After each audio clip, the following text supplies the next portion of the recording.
Hello, everyone, and welcome to your weekly Power Lounge. This is your place to hear authentic conversations from women in digital who have power to share.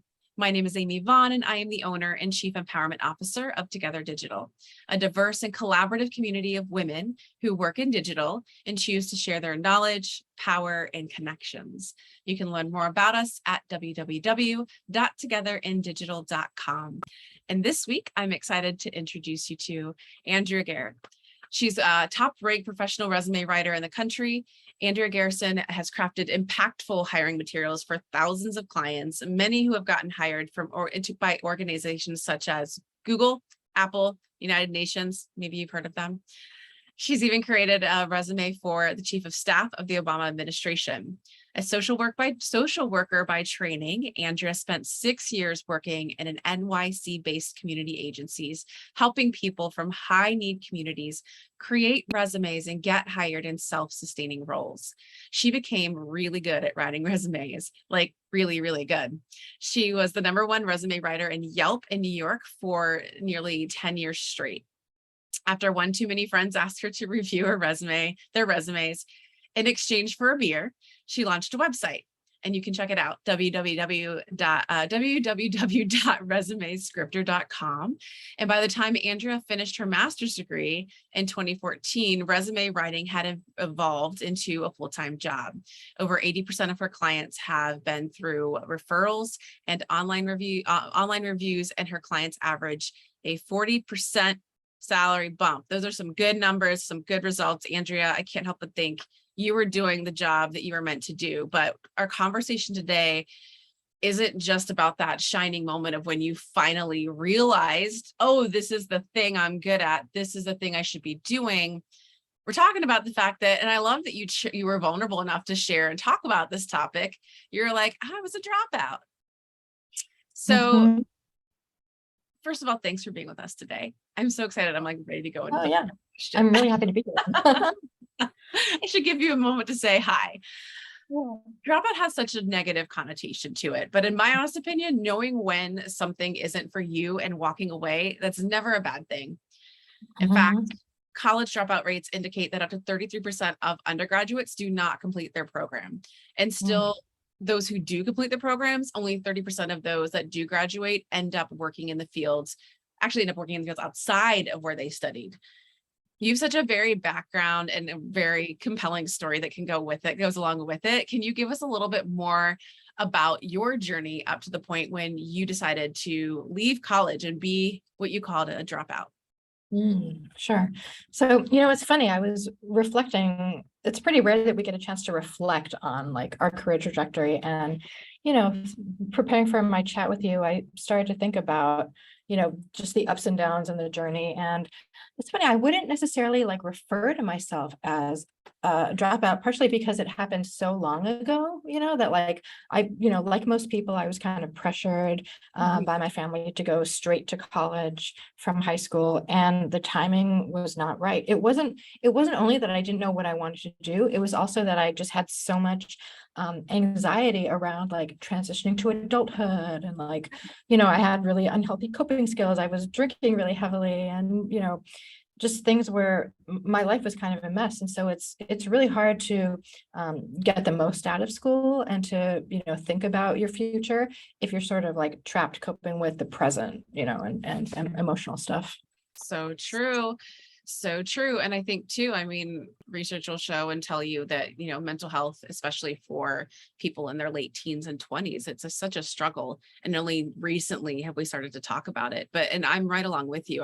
My first year of college, I was pre-med because I liked the idea of being a doctor, but I also knew it would make my parents really proud, and I didn't stick with it because I just learned through time and actually working in hospitals and nursing homes. While I greatly appreciate the work that they do, it wasn't for me after all. So it's tremendously brave of you to kind of share that, because I think it is a very common thing, and it's just not something that we talk about very often. But what was that like for you when you decided to leave school. You kind of had Mhm. your own expectations, and usually your own expectations are a little bit of a mirror of Mm. what everybody else expects of us.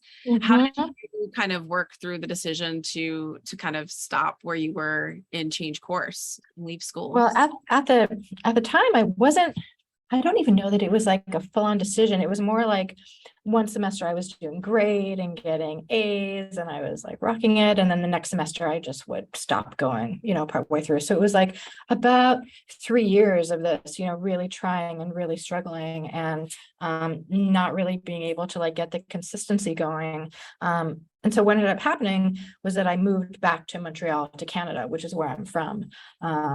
Because I just realized, this isn't happening. And, I think part of why I had such a rough transition in my teenage and early 20s is because I moved from Canada to the US in Yeah. my teens. And it was like just a tough transition overall. So moving, I moved back to Montreal and I just, had a bunch of jobs. I worked as like, worked in restaurants as a house cleaner. I opened up my own cafe, started working at a nonprofit for people with, differing abilities. And I think that was the point where I was like, wow, I'm working in this job as a secretary. And if I want to do anything more meaningful, that was the point where I decided, okay, I'm ready to go back to school. So that was Yeah. in like my late 20s Uh-huh. that I went back to school.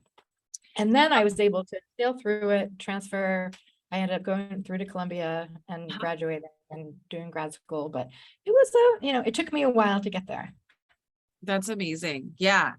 I hear you. I did a bit of a gap year as well. I think getting out into the world, for some of us, getting out into the world and working and seeing what's out there and being in the kinds of spaces and places in which we could end up as far as careers go can be Mhm. such a tremendous way to experience and kind of find what your purpose, passion, and make it your career is sooner than later. Because a lot of us will just stay the course stubbornly until we're in our 40s. And then we're like, oh, what the hell am I doing here? Why am I doing this?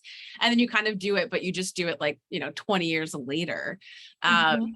but yeah, I love that you're open and willing to talk about the fact that, I don't think it's a failure to drop out. Like I said, I think my perspective is it's more about making the right choice and the best choice for you, whether it was like a conscious choice or not. That's the other thing. Sometimes choosing not to choose, it is a choice, right? Mhm. So Mhm. even by kind of moving back and realizing it wasn't for you, that was in itself a choice.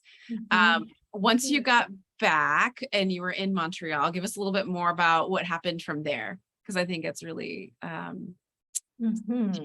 So that interesting. was, for anyone who's been to Montreal, I mean, it's a pretty interesting place. There's like, French and English are both like, you know, uh, languages that are used there. And I hadn't used my French in like quite a long time. So that was interesting to, I started to like watch movies in French and I was like dating a French speaking guy whose family didn't speak English. And, it was I think at that age, that's what we should be doing in our late teens and 20s is having experiences and trying new things. And I think there's this pressure, from society to have a path and to know early on what we want to do. And I don't think it's healthy. I think, we should be exploring and trying new things and stretching ourselves.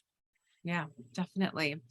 So what was it that finally made you decide what you were going back to school for and like why? Mhm. So throughout my 20s, I mentioned that part of why I didn't go through school initially was because of anxiety, depression related things. And I did a lot of work in my 20s to kind of overcome a lot of that stuff. So I decided that I wanted to become a therapist. That was kind of my vision. So Uh-huh. I went back to school, studied psychology, went on to do social work school, and this resume writing business just sort of became, it just kind of took on a life of its own. So I think I use some of those components in the work that I do when I'm doing career counseling. And I think probably being a therapist will be like my next career. Yeah. I'll probably come back to it. But that was initially, I initially thought I wanted to be a therapist when I went back to school. That's so interesting. So the pivot that got you kind of into resume writing, if I understand right from your story, is that you were doing kind of this counseling type of work? What was that? What was those times like? What kinds of things were you seeing, feeling, and hearing that maybe helped you learn from your past, sort of what maybe you saw as failures as a way to maybe help others? So when I started at Columbia, I got a work study job as a job counselor at a nonprofit. There was like a nonprofit on campus. And I loved that job. I worked there through like the whole time I was at Columbia, Uh-huh. and working with people from like all different backgrounds to help them to like market themselves and to overcome different barriers. So that's really it. Pretty much just naturally turned into me developing those skills and getting better at it, and then that just became my full-time job once I like made the website and everything. That's amazing. That's so cool. So then kind of comes the time in which you start to have ideas for resume writer, which Julie dropped the link into the chat earlier if you all want to check that out. Can you give us a little bit more about how you came to that idea, what inspired it, and who is it meant to serve? Sure. So, after a few years of working with folks through the nonprofit mainly on their resumes, and preparing for interviews and stuff, I got pretty good at writing resumes. So I started to do them for friends. And, after a while, they would send their friends to me. So around 2011, I made like a pretty simple bare bones website, and I started to get reviews on Yelp. And at that point, I think I was like the first resume writer on Yelp at that point. So, Yeah. just started to like get reviews, and I wasn't charging very much. Mhm. So I was just, starting to get clients, get reviews. And so I finished, so I was doing, I was probably working half time doing that while Mm. I was working at another nonprofit as a job counselor and going to social work Wow. schools. Like every minute of the day was being allocated. Right? Sounds Um, familiar. yeah. So then I finished social work school in 2014, and it was my job. I had a couple of subcontractors I was working with. So I didn't really, I didn't really have a chance to explore like traditional social work roles because this was just, it has been my full-time job. Working for you. Yeah, and I think it was so wise of you too to just kind of go with your gut and intuition. You weren't necessarily worried and thinking about, you're at Columbia, you get a degree. And even then, like you go out into the world and you start leveraging that degree and you realize I have another skill set here that has a way to help others. Mhm. And to be able to kind of then make another pivot on top of that, I just think that's so courageous of you, to be able to do that, because again, you kind of saw that, that need for Mhm. a service like this, and then created something of a brand for yourself. And, and it's just like baby steps. I have a Mhm. question for you too, because I feel like we're similar in that way. When I said that sounds familiar, I went to school and worked full time when I went through college. And, I granted that was many years ago. And if I tried to do something like that now, I don't know if I'd have the energy, but how were you during that time when you were kind of you were doing a third thing, right? You were doing nonprofit work, side hustle, and school. Yeah. How was that time for you? I mean, given your Well, past history with anxiety and things like that. yeah. It's interesting. When I was younger, my biggest struggle was probably with depression, where, days would go by and I would just be sort of like paralyzed by like stress and rumination and whatnot. But when I, came out of it and I was at school, I sort of went to the opposite end of the spectrum where I was like overachieving. Like Mhm. it's almost like my self-worth was tied to how much I could accomplish in a day, Yeah. and so I almost felt like I was competing with myself in a way to see how many resumes I could get through, and like, everything I was juggling, I was using every minute. I had my laptop with me, Mhm. and reflecting on that now, yeah, I hear what you're saying. I don't think I could do it again, and I don't think I would want to go back to that pace. I feel like now, I have a kid and I have one job, and that is enough. Like I That's don't already feel like I need to, enough. yeah, yeah. So I don't feel like I need to push myself to that extreme to feel like okay. You know what I Right. mean? 100%. And how freeing is that? I mean, I think there's a time and place in your life when the hustle is worth a while, when you maybe don't have those other, like if you don't have aging parents, or you're not trying to raise people, or, and you just have like the youth on your side, things like that, lean into that when you can. But yeah, also at the same time, how freeing is it to know when you give yourself permission not to overwork yourself? And I think that's a great point as well, is that I didn't realize until recently is that when it comes to my own experience with anxiety and depression, work is my numbing. Work Mhm, is my way of avoiding. And so mhm. when I get like in those spaces, the way I suppress that anxiety is I just keep doing more. And so I Yeah, think it's so tremendous of you. And again, like to just again, probably having gone through your degree at Columbia, you learn to become self-aware of a lot of different things and the way that you navigate the world and your emotions and feelings. So I just think I wanted to point that out because I feel very much the same. mhm. Yeah, numbing is a good way of putting it. It's Yeah. like anything that we do to sort of like not face, not feel and face what's happening. Yeah, yeah, yeah. It was just easier to get lost in the work because it was a good excuse too, right? I don't have to deal with this right now because I have too Yeah, many other things to do. Like yeah, these are all the priorities. yeah. And So, it's like it's very safe to stay in like the zone of like where our expert is, what we're good at and where we feel like that dopamine, we're like, yes, I'm succeeding at this, and to mhm. not address other areas that might involve like conflict with partners or like stress with, family or friends or Uh-huh. yeah, like Yeah. it can be deeper. Yeah. No, exactly. So give us a little bit more background and understanding of sort of the technology and stuff that you guys are using at Resume Writer to make resume writing easier, faster, better, all that good stuff. Yeah. A resume scripter, sure. So let's see. So around in 2017, 2018, I started to feel a little bit like burnt out, with just writing resumes for, people, for individuals, like professionals. So I wanted to kind of get back to my social work roots. So I got hired as a consultant with a nonprofit organization that serves like immigrants and refugees. And they brought me on for 6 months to train their counselors. And that made me realize that like their counselors needed tools and resources to help them write resumes.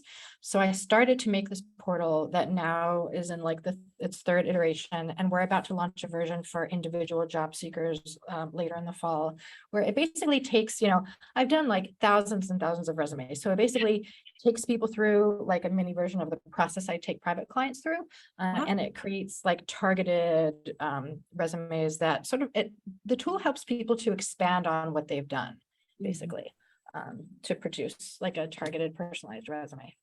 That's amazing. That's so awesome because yeah, you're right. I mean, especially in the current job market, there's so many people out there that are looking. I'm excited for you guys to launch that third iteration so we can start to share it around with the community. We have a lot of job seekers among this community, whether they're silently looking or actively looking. I want to talk a little bit about that. I want to pick your brain for those who are job seekers and listening about some resume tips. Give us some of your favorite resume tips and advice. So let's see. I'm trying to think of the ones that maybe people don't already know. I know one question that comes up a lot is about resume length. How long should a resume be? I think if you ask 7 different resume writers this question, you'll get 7 different answers. So I'll share my perspective. Um, 1 page is pretty typical for people who have less than 10 years of experience, but it's perfectly fine to do a page and a half and to have like supplemental sections on the second page. Just make sure whatever you choose that it's deliberate, like up to 2 pages is fine, but don't have like half a section or, half a sentence spilling off onto the second page. And I would only go to a third page if it has like publications and projects on the third page. So that's one little tip. Uh-huh.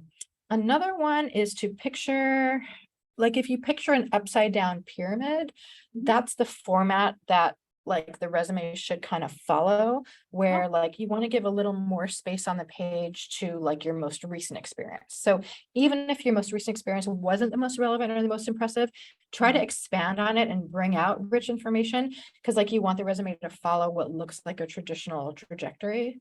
mhm. That's another What's your tip. what's your preference there on chronological order from job experience? I've seen people do it both ways. Yeah, so a functional format, so that's like, if you just have like your skills and then you don't really go into each role, Mhm. that is usually like a red flag to employers because most resumes follow the chronological format. So Right. anything that veers from that, usually the employer's like, there's something going on here. Like, what's this person sweeping under the rug? Yep. So even when people have like employment gaps or like Uh-huh. concurrent, I always try to like massage it into a chronological format that looks, like an elevation kind of a narrative. Yeah. Even if it doesn't feel that way to the person. Oh, that's so great. That's great advice there in itself too. Look at your resume as a progression and elevation of your Yeah. career. Yeah. Yeah. And there's a Yeah. lot that you can do with it. Like even, I mean, I'm a writer by trade, so storytelling and writing, I'm like, oh yeah, there's lots of Yeah. ways you could do that. You could tell stories in a resume. I mean, not Oh, full, yeah. like fledged Sort of like writing out mini all the stories. words, Yeah, I but mean, each bullet is exactly. sort of a story in itself. Like Uh-huh. each bullet that you write should reference, two of these things, either like the context it was happening in, the sort of the scope that was happening, or the outcome. So Yeah. if your bullets are like half a line, then they're just talking about a task. So you want to try to expand, and each bullet can be up to 2 lines, Yeah. ideally like a line and a half. So you can like give more context, because that's, Yeah. when you hear about like behavioral based stuff or like action driven things, like we want to hear the meat of it. We don't just want to know like the task you did.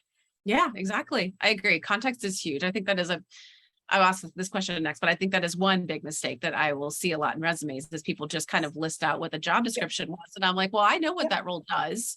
I Yep. want to know what you did in that role Yep. specifically that made it Yep. successful.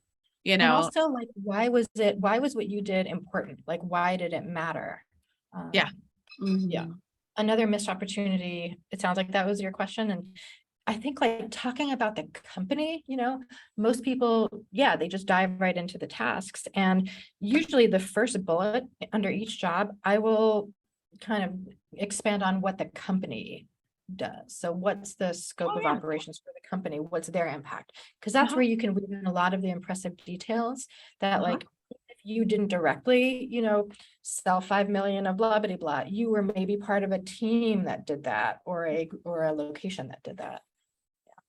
Yeah, that's a good point. I've never really thought about that too, because not only that, but just having worked in companies as small as 30 and as big as 1500, roles and Mhm. responsibilities, what you can accomplish and do within those varying types of sizes of companies is going to differ greatly. And so that does Mhm. give some really good Mhm. context as well. That's Yeah. great. That's great. All right. I Mhm. want to go back to a little bit more for anybody who's listening. So any last words of advice for the job seekers before we move on to the next topic? Yeah, let's move on. Okay. All right. I know we can talk resumes all day. So for those who are, I talked to a lot of women who have tech ideas who don't have a tech background. Can you Mhm. talk to us a little bit about what your experience and journey has been like, kind of moving from, Mhm. a couple, like a started degree, a finished degree, and then a career pivot? How did you find yourself kind of working alongside trying to build something that's more of a tech platform? Yeah, it's been really interesting. So it started with me and my employee just using off-the-shelf tools to create, this thing that I thought would help those counselors. So we basically found this survey tool that would talk to our resume templates to make it like pretty simple. And then what was happening was that every time we wanted to add an industry, we had to like recreate all our templates, and it was just a nightmare. So drum roll, when the pandemic happened, I was able to get, a PPP loan, which allowed me to hire a developer Uh-huh. to help us to like make it scalable, basically. So he like made a simple a version of it. So I would say like with the problem that I had this idea for so long of creating like a scalable resume builder. But without funding, like it's really hard as a solo or Yeah. entrepreneur to have the extra cash to do that. And I wasn't really big enough to seek out outside funding. So yeah, I just totally, got as much of that PPP and EIDL stuff as I could to Great. now we're on the third iteration. So got a, UX designer and a React, a front end developer. So it's finally coming to fruition. Whether it pays off remains to be seen. Maybe check back with me in a year and see if I'm like crying and destitute or if it's like paid off. I'm excited about it and hopeful. I think it's going to do well, but yeah, we shall see. Yeah, no, that's exciting. I think that's the other thing too. A lot of women that I talk to don't give themselves enough credit for the fact that they are technical, whether they are led to believe it or not, in the sense that you see, okay, we have this system that does this, we have this system that does this. Can we Mhm. find somebody who can build something that can do this? Because not everybody can have the vision, right? I mean, tech means like a broad range of things. It goes from everything from vision to development. Doesn't mean in order for you to be technically savvy, you have to be able to do all of that from beginning to end. Yeah. But I am kind of curious, like, as you are working through with like your back end developer, front end developer, UX, did you sort of feel like there was like a learning curve for you, or did you just kind of roll with it? What Oh, sorts of things yeah. did you learn on that kind of journey? Oh yeah. I mean, I have an older sister who's in tech, she does like, she's done like product management and she has a degree in marketing. And so she, I have like very frequent calls with her where she sort of walks me through this whole landscape, because it's like a whole new world. And, going into it, I didn't know what I didn't know. And, there was so much pressure to just like start something and like use that PPP. And probably the one thing that I might have done differently is evaluate the different options a little bit more. Because I sort of went right into a system that now, looking back 2 years later, I might have, I might have done it a little bit differently if I hadn't have been in such a pinch to get started. Yeah. Um, Hindsight's 2020 though. That's awesome. What advice do you have for women that maybe have an idea for some kind of, tech platform that might help serve others? Yeah, I would say spend some time doing that research to see, what do other tools, what are they, if you can figure out like, what are they using, what are they built on, and like interview multiple people. Because there have been a few instances where I started working with people and wasted quite a bit of money, not know, like without really knowing exactly like what I needed and if they were qualified. So, each Right. engagement, one thing that I learned pretty early is like start with as small a bite as you can, so if they're trying to push you into like a $5,000 contract, try to start with a little mini thing as a test, because you can get into it pretty quick.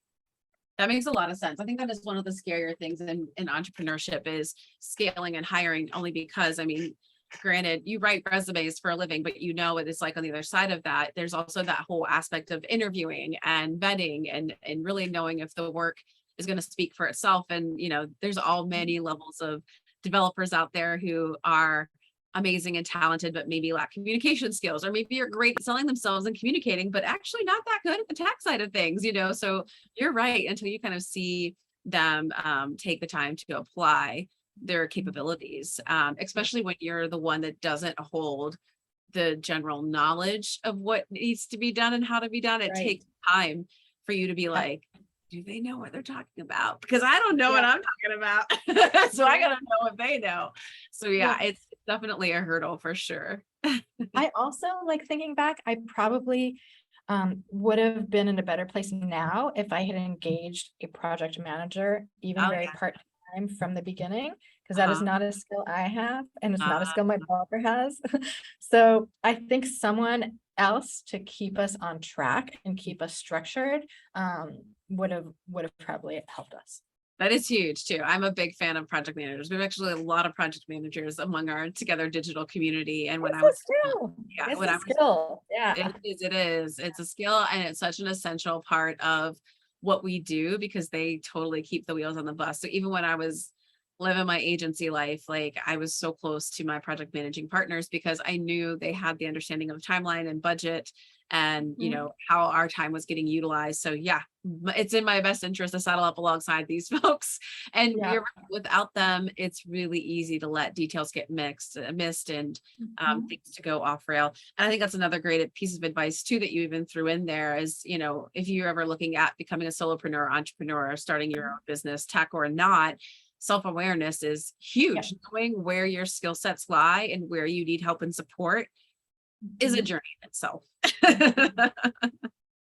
I think that's probably where I've learned the most is working with like external consultants. They are doing what they do best, and I am learning a ton just watching them. Right, exactly. I think that's always good. You want to be hiring people that know better and do better than you. So what are when you were looking at resumes, then this is a fun little question. If you were looking at resumes, what are some of the key things that you are looking for? Oof, it's so hard. There have been like a few points that I have like hired, employees, and it is not fun. Because like resume writing is not a skill that's taught. So like no one knows how to write a good resume. So it's hard to separate the like, is this a good person from is this a good resume? Right. Yeah. So yeah, I mean, really just like bringing in the language of like the job that you're targeting. Mhm. Um, I led a workshop yesterday on career transitions, and I had Yeah. this exercise like mulling in my head that I wish I had brought in. It was basically like, imagine that you're hiring a plumber. Are you going to want to hire someone who, if they were to give you a resume that said like, I'm a good problem solver and like I'm a good troubleshooter and I can use tools, or are you going to want to work with someone who references, stormwater sewer systems or septic, or the language of like what you are needing. Right. And really that's probably the mistake I see the most, is that people think that they can just like throw their stuff at the hiring manager and that the hiring manager will see their potential, and Right. that's not really how it works. Like you have to make it you have to make it a no-brainer for them, basically. Yeah, no, exactly. Yeah, I feel that. That's a lot of pressure and strain. And I think for women especially too, because I mean, you probably, a lot of us have probably heard the stat that like, men get hired on potential nearly 80% of the time. Women Mhm. never. Mhm. Never, Mhm. never do women ever hardly ever get hired on potential unless it's maybe a woman hiring another woman, but not even in that case. So yeah, Mhm. it's like all the more reason to try to find help and support when it comes to resumes and writing resumes, and then again interviewing. I'm kind of curious because we have talked a lot about career pivot. I think the last 2 years have caused a lot of us to stop and take a look at how we're spending our time, where we're spending our time, and that includes work. And a lot of times the company culture, policies, politics, things like that might not align. And I've noticed that there's obviously, all of us have, because again, in headlines with lots of stats about how women are resigning either actively or quietly. And in that, I'm kind of, a lot of these women are basically saying, okay, it's not even the culture or the company that I'm having issue with.